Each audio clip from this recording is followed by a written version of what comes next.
kelompok 2 yang beranggotakan Saya Yovita Angelina dengan NIM E0023500. Saya Zepania Rosyana Gita Tambunan dengan NIM E0023507. Saya Ani Mulyani dengan NIM E0023492.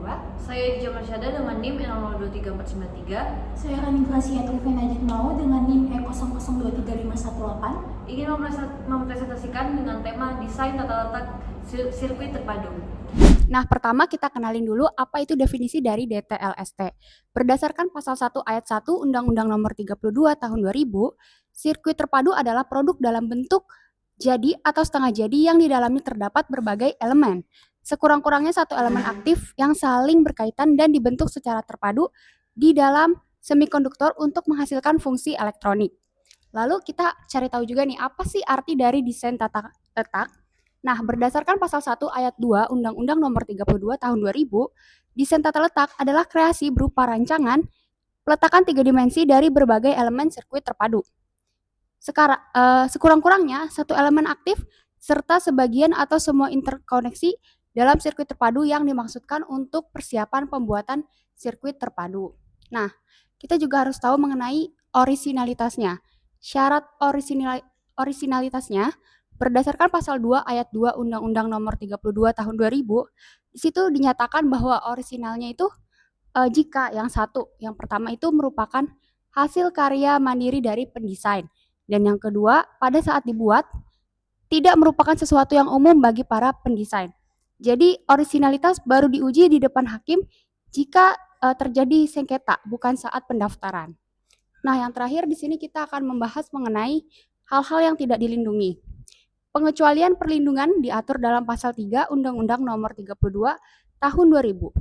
Hak DTLST tidak diberikan jika desain bertentangan dengan yang pertama peraturan perundang-undangan yang berlaku, yang kedua ketentuan umum, yang ketiga agama, dan yang terakhir mengenai kesusilaan. Selanjutnya adalah poin dasar hukum. Jadi, desain tata letak sirkuit terpadu diatur di dalam Undang-Undang Nomor 32 Tahun 2000 tentang desain tata letak sirkuit terpadu. Undang-undang ini adalah satu-satunya regulasi nasional yang secara khusus mengatur desain tata letak sirkuit terpadu di Indonesia. Undang-undang ini lahir sebagai tanggapan atas implementasi negara Indonesia sebagai negara anggota karena terlibat dalam perjanjian TRIPS, sehingga sebagai negara anggota, negara Indonesia harus mengimplementasikan peraturan yang ada di dalam perjanjian TRIPS ke dalam peraturan perundang-undangan nasional yang dapat diberlakukan secara nasional. Secara substansi, undang-undang ini mengatur secara lengkap seluruh siklus perlindungan DTLST, mulai dari definisinya, apa yang dimaksud dengan DTLST, lalu ada syarat agar suatu desain dapat dilindungi, yaitu orisinalitas, lalu ada hak-hak yang diperoleh oleh pemegang hak seperti eksklusif, pengalihan, dan lisensi, lalu ada prosedur pendaftaran hingga mekanisme penegakan hukum, baik melalui gugatan perdata maupun tuntutan pidana. Nah, undang-undang ini terdiri dari 45 pasal. Selanjutnya, DTLST itu juga diatur di dalam TRIPS Agreement. Jadi TRIPS Agreement ini kepanjangannya adalah Agreement on Trade-Related Aspects of Intellectual Property Rights, yang merupakan lampiran dari pembentukan WTO yang diratifikasi Indonesia melalui Undang-Undang Nomor 7 Tahun 1994 tentang pengesahan Agreement Establishing the World Trade Organization atau persetujuan pembentukan perdagangan organisasi dunia. Di TRIPS ini DTLST itu diatur di Section 6, Pasal 35 hingga 38, yang isinya mewajibkan negara anggota WTO untuk memberikan perlindungan hukum terhadap layout design of integrated circuits. Nah, kewajiban ini bersifat mengikat secara internasional. Jadi, keberadaan TRIPS inilah yang mendorong Indonesia untuk kemudian menerbitkan Undang-Undang Nomor 32 Tahun 2000 tadi sebagai kepatuhan domestik. Selanjutnya, DTLST juga diatur di Washington Treaty tahun 1989. Washington Treaty ini adalah perjanjian internasional pertama yang khusus mengatur perlindungan kekayaan intelektual atas sirkuit terpadu, diadopsi di Washington DC pada tahun 1989 di bawah naungan WIPO. Perjanjian ini menjadi tonggak historis karena untuk pertama kalinya komunitas internasional mengakui bahwa desain tata letak sirkuit terpadu perlu mendapatkan perlindungan HKI tersendiri yang terpisah dari hak cipta maupun paten. Namun, IPIC Treaty ini tidak pernah berlaku efektif karena tidak mendapatkan ratifikasi yang cukup. Perannya kemudian diambil alih dan diintegrasikan ke dalam TRIPS Agreement, sehingga standar IPIC Treaty pada dasarnya tetap berlaku secara tidak langsung melalui TRIPS. Nah, dalam konteks akademis, Washington Treaty ini penting dipahami sebagai historical foundation dari rezim perlindungan data LST internasional. Nah, meskipun regulasi data LST di Indonesia itu sudah ada sejak tahun 2000, tapi realitanya di lapangan menunjukkan bahwa tingkat pendaftaran dan kesadaran masyarakat terhadap data LST ini masih sangat rendah dibandingkan jenis HKI lainnya seperti merek atau hak cipta. Hal ini disebabkan oleh beberapa faktor. Yang pertama, objek data LST yang bersifat teknis, seperti dunia semikonduktor dan elektronika, industri sirkuit terpadu di Indonesia yang belum berkembang pesat, serta kurangnya sosialisasi dari Ditjen HKI.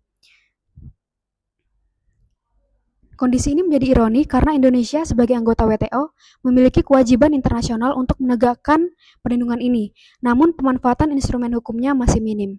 Nah, ini relevan untuk dipahami dalam konteks hukum acara peradilan niaga karena sengketa data LST secara teoritis masuk dalam yurisdiksi pengadilan niaga, namun dalam praktiknya hampir tidak ada kasus yang sampai ke persidangan. Kemudian ada subjek hak. Nah, siapa aja nih yang berhak?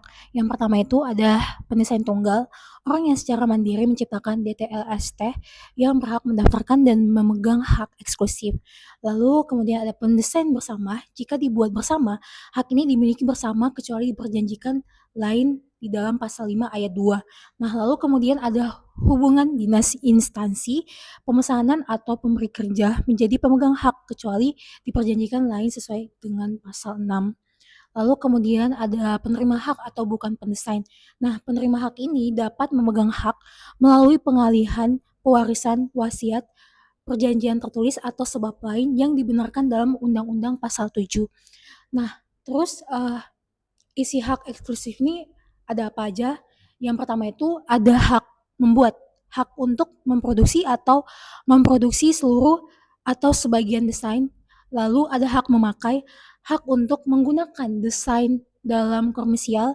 Lalu hak menjual, hak ini untuk menjual produk dengan desain tersebut. Kemudian ada hak mengimpor atau mengekspor. Hak merupakan hak eksklusif atas kegiatan ekspor dan impor produk berdesain terlindungi. Kemudian jangka waktu perlindungan, jadi mulai berlakunya sejak pertama kali dieksploitasi secara komersial dimanapun atau sejak tanggal penerimaan. Nah, durasinya ini 10 tahun. Jadi kalau misalnya udah habis 10 tahun, maka tidak dapat diperpanjang lagi. Batas pendaftaran jika sudah dieksploitasi komersial, pendaftaran harus diajukan paling lama 2 tahun sejak pertama kali dieksploitasi. Oke, lalu bagaimana sih kita bisa mendaftarkan desain tata letak sirkuit terpadu yang mungkin teman-teman atau siapapun itu mau mendaftarkan. Nah, kita harus melihat ini ada alurnya, yaitu ada pemohon atau pendesain atau yang punya kuasanya. Nah, setelah itu kita mengajukan permohonan secara tertulis. Dan dari Ditjen HKI itu melakukan pemeriksaan formal. Lalu ada pencatatan dan pengumuman, serta setelah itu kita akan mendapatkan sertifikat hak desain tata letak sirkuit terpadu. Setelah itu kita juga di sini ada persyaratan dalam mengajukan permohonan. Yang pertama itu formulir permohonan diajukan secara tertulis, tadi yang sudah disebutkan dalam alur juga dalam bahasa Indonesia kepada Ditjen HKI. Lalu ada gambar atau foto dari desain tata letak sirkuit terpadu tersebut yang merepresentasikan visual desain yang dimohonkan dan termasuk dimensi 3 dimensinya. Lalu setelah itu ada penjelasan teknis mengenai fungsi dan cara kerja desain yang diajukan. Dan setelah itu bisa ditentukan tanggal eksploitasi komersial. Jika sudah pernah dieksploitasi, wajib mencantumkan tanggal pertama kali dieksploitasi desain tersebut. Dan di sini kita juga harus menyertakan identitas pemohon atau kuasanya yang berisikan nama, alamat, kewarganegaraan, desain, dan pemohon hak. Setelah itu kita membahas karakteristik dan sistem pendaftarannya. Di sini tidak ada pemeriksaan substantif, Berbeda ya dengan Haki yang paten, Ditjen Haki tidak memeriksa secara substantif ada tidaknya orisinalitas desain dan juga pendaftarannya itu cenderung lebih cepat. Lalu orisinalitas diuji saat sengketa. Syarat orisinalitas baru relevan dan diuji di hadapan hakim ketika terjadi gugatan, bukan di meja Ditjen HKI. Lalu setelah itu mirip sistem hak cipta, yaitu mekanismenya lebih mirip hak cipta karena cepat dan bersifat formal daripada paten yang cenderung lama dan bersifat substantif. Lalu DTLST ini berbeda dengan hak cipta yang perlindungannya otomatis. Nah, DTLST ini wajib didaftarkan untuk mendapatkan perlindungan secara hukum. Jadi dia tidak bisa otomatis terdaftar, dia harus lewat pendaftaran formal seperti itu. Nah, di sini juga ada pengalihan lisensi jika ingin mengalihkan hak desainnya. Ini cara pengalihan haknya berada di pasal 7 yang bisa melewati pewarisan, hibah, wasiat, dan perjanjian tertulis atau sebab lain yang dibenarkan oleh UU. Dan pengalihan ini wajib dicatat di daftar umum DTLST dan diumumkan dalam berita resmi. Lalu lisensi DTLST perjanjiannya wajib dicatatkan di Ditjen HKI agar mengikat pihak ketiga, dan lisensi juga tidak boleh memuat ketentuan yang merugikan perekonomian Indonesia atau membatasi ilmu pengetahuan dan teknologi di Indonesia. Lalu selanjutnya kita masuk dalam pembahasan pelanggaran dan sanksi. Nah, pelanggaran dan sanksi ini itu adalah pelanggaran hak atas DTLST yang terjadi apabila seseorang tanpa izin pemegang hak melakukan hal-hal seperti berikut. Yang pertama, membuat salinan desain yang dilindungi untuk tujuan komersial, lalu memakai desain dalam produksi barang secara komersial, dan menjual, mengimpor, atau mengekspor produk yang menggunakan desain tersebut. Lalu juga mengedarkan atau mendistribusikan secara berkelanjutan produk hasil oleh pelanggaran tersebut. Nah, terus tuh sanksinya bisa ada dua, yaitu bisa dikenakan sanksi pidana dan sanksi perdata. Kalau sanksi pidana ini kita berdasarkan pada pasal 42 UU nomor 32 tahun 2006. Yang di dalamnya ada pidana penjara yang paling lama itu sekitar 3 tahun dan ada pidana denda yang dikenakan paling banyak 300 juta rupiah. Lalu namun dengan catatan pidana penjara atau denda ini itu hakim dapat memilih salah satu atau juga keduanya. Nah, lalu dengan sanksi perdata, pemegang hak dapat mengajukan gugatan ganti rugi ke pengadilan niaga, lalu penggugat juga harus membuktikan adanya pelanggaran dan kerugian yang ditimbulkan. Lalu setelah itu pengadilan dapat memerintahkan penghentian produksi atau peredaran produk dari pelanggaran tersebut, dan juga hakim dapat memerintahkan penyitaan barang hasil pelanggaran atau barang yang dikomersialkan tersebut. Nah, pelanggaran sanksi ini itu dari DTLST sendiri itu sifatnya tuh delik aduan, yaitu proses hukumnya hanya dapat dimulai apabila ada laporan atau pengaduan dari pihak yang dirugikan atau dalam kurung pemegang hak atau yang mempunyai kuasanya. Dan polisi tidak dapat bertindak tanpa ada aduan dari yang mempunyai hak tersebut. Dan kemudian ada contoh kasus. Kasus yang ada tentang DTLST yakni Intel USB 3.0 versus Nvidia atau AMD atau VIA atau SIS pada tahun 2008 hingga 2009. Kasus ini menjadi referensi utama analisis DTLST di Indonesia dan sering dikaji dalam literatur hukum dan penelitian akademik Indonesia. Kronologinya gimana sih? Jadi kronologinya pada November 2008 Intel merilis USB 3.0 dengan kecepatan hingga 4,8 gigabit per detik, yang dimana itu 10 kali lebih cepat dibanding USB 2.0. Namun tidak segera mengungkapkan spesifikasinya secara teknis. Nah, pada 2009, Nvidia, AMD, VIA, dan SIS mengajukan komplain menuding Intel melakukan monopoli karena merahasiakan spesifikasinya. Kemudian Intel berdalih memiliki hak DTLST atas USB 3.0 masih berlaku. Pendaftaran berlaku hingga November 2010. Berdasarkan analisis hukum yang kami teliti, Intel tidak melanggar karena masih dalam masa 2 tahun sejak eksploitasi komersial. Ini sesuai dengan pasal 4 ayat 2 UU nomor 32 tahun 2000, di mana penyelesaiannya dilakukan dengan cara mediasi atau non-litigasi, disepakati penggunaan spesifikasi bersama.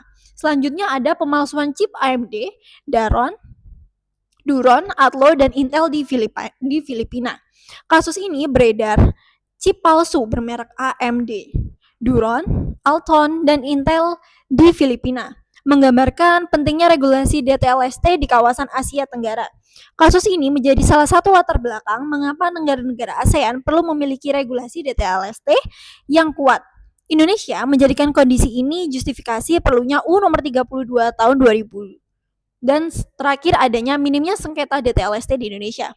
Belum pernah ditemukan kasus sengketa DTLST yang masuk ke ranah litigasi di Indonesia sejak UU nomor 32 tahun 2000 berlaku.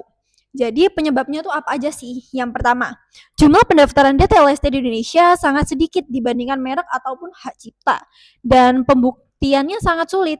Elemen-elemen kecil dalam sirkuit terpadu harus diperiksa dengan pembesaran hingga 10.000 kali untuk mendeteksi adanya pelanggaran.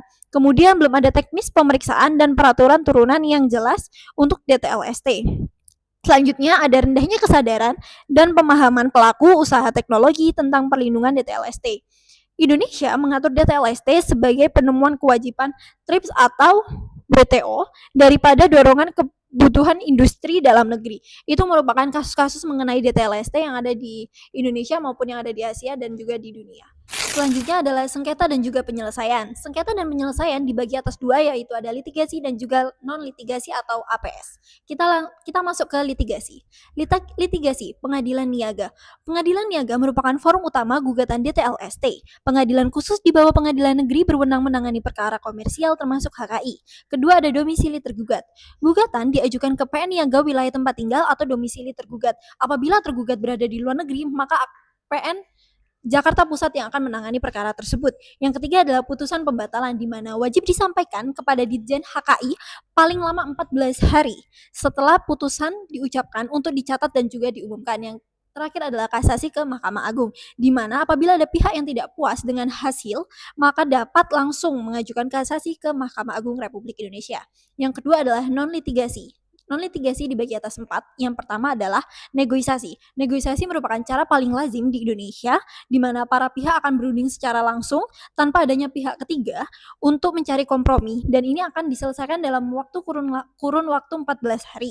Kemudian ada mediasi, di mana dibantu oleh mediator yang netral, di mana wajib ditempuh sebelum pemeriksaan pengadilan. Ini sesuai dengan Perma nomor 1 tahun 2016, dan mediator bisa hakim ataupun pihak yang telah bersertifikat. Yang kedua ada konsiliasi.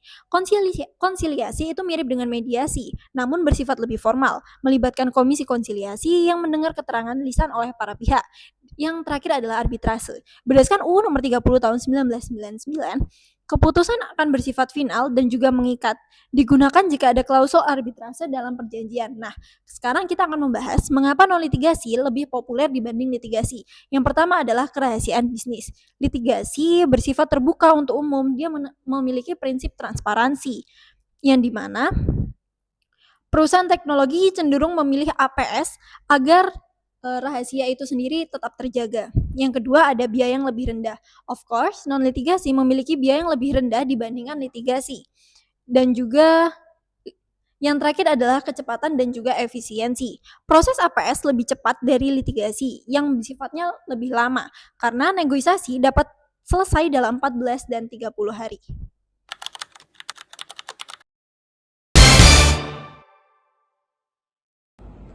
Assalamualaikum warahmatullahi wabarakatuh.